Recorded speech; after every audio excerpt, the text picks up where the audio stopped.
Béatrice. Et puis, alors moi je pense qu'un terrain, enfin le sport, c'est l'universalisme, c'est justement ce qui nous unit et pas ce qui nous divise. Et donc pour moi, tout ce qui est communautaire ou signe ostentatoire, que ce soit politique ou religieux, n'a pas sa place dans le sport.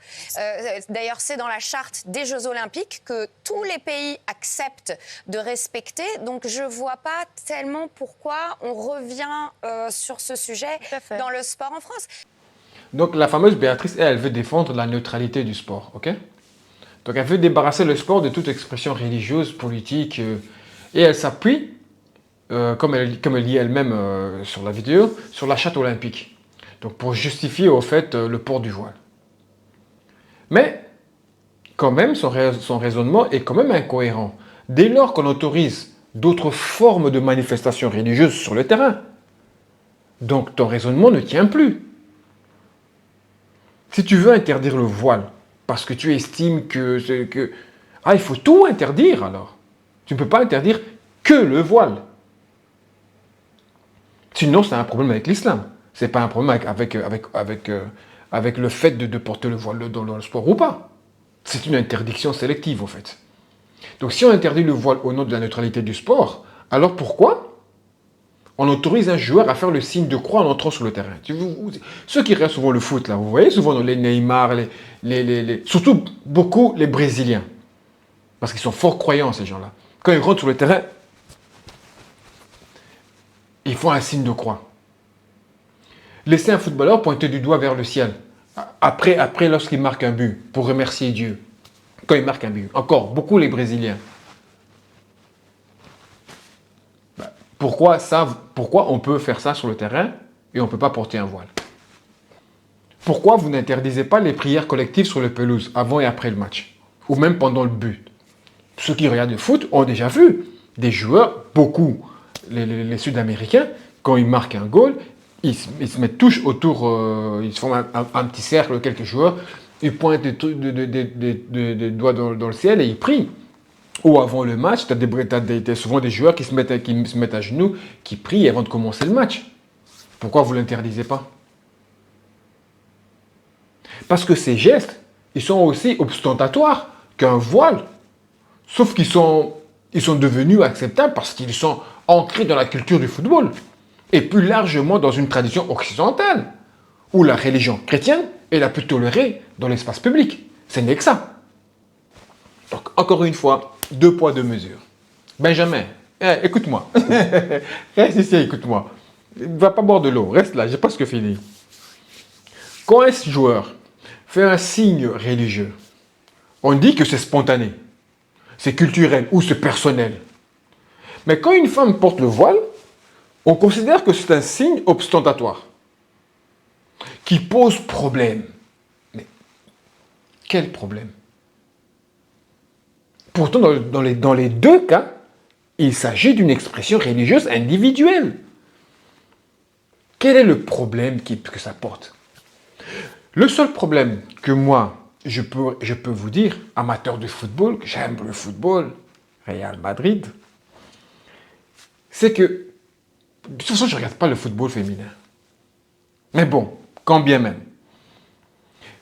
Je dirais plutôt, vu que les gens, tous les personnes qui regardent le foot, les amateurs de foot, vu qu'ils n'ont pas l'habitude de voir des femmes avec des foulards en train de jouer le foot, ils pourraient être, je veux dire, un peu surpris. D'accord? Ça peut surprendre. Parce que le foot qu'on a connu depuis que je suis tout petit jusqu'à aujourd'hui, je n'ai jamais vu cela. Je n'ai pas dit que ça me dérange. Moi, ça ne me dérange absolument pas. Je n'ai rien à battre, moi. Qu'elle marque un goal. Ce que j'ai de moi, c'est marquer un goal. Je m'en fous ce qu'elle met. Il y a bien des joueurs qui rentrent, quand ils ont fini, ils ont des croix ici. Et quand ils se mettent à genoux et qu'ils font ça et tout, je m'en bats les cacahuètes. Franchement, ce que je veux, c'est qu'ils fassent gagner mon équipe. Mais je dis juste que quand tu n'as pas l'habitude de voir ça, quand tu ne l'as jamais vu et que tu le vois pour la première fois, ça peut surprendre. Parce que ce n'est pas la notion du football, du foot qu'on nous a inculqué depuis qu'on est petit. On est d'accord? En tout cas, pour les personnes qui ne l'ont jamais vu. Ok? Maintenant, ailleurs, peut-être que ça se fait depuis longtemps. Mais j'en sais rien, moi. Moi, j'en sais rien. Tu vois? J'ai jamais vu.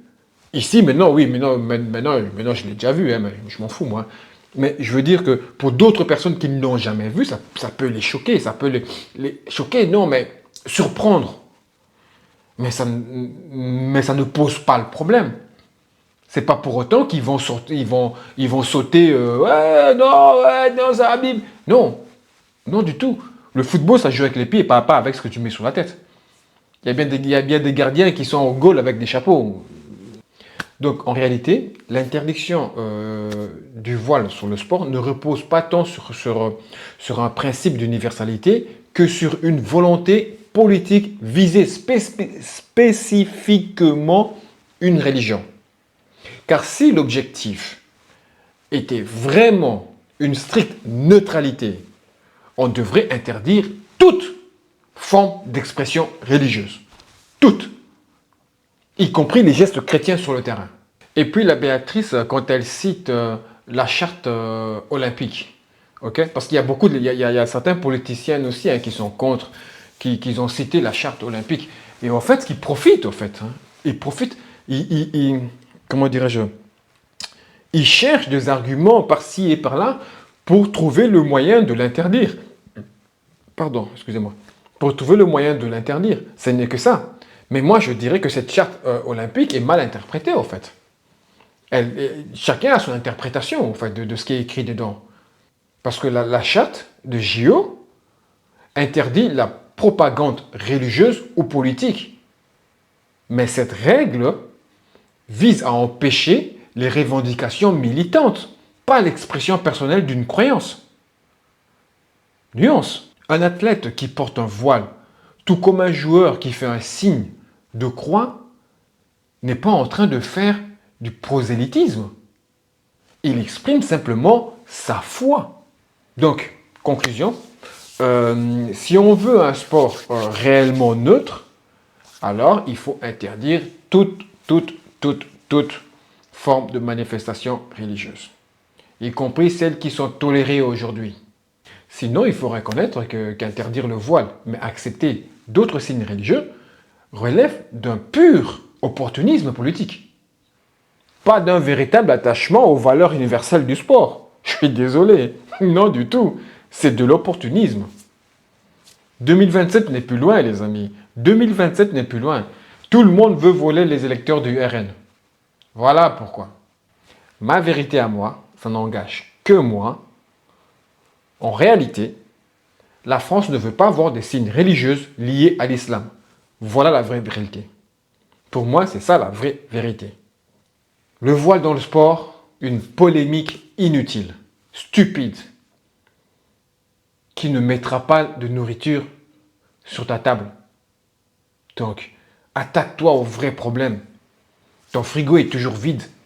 Quand tu vas faire les courses, quand tu remplis ton casier, ton portefeuille il gueule. Il gueule sérieusement. Quand la facture d'électricité arrive en fin du mois, tu as peur d'ouvrir ta boîte aux lettres. Et toi, tu es là à écouter tes politiciens, à te parler de voile dans le sport. Sur ce, les amis, bonne réflexion à vous. Portez-vous bien, les amis, et que la paix soit sur vous.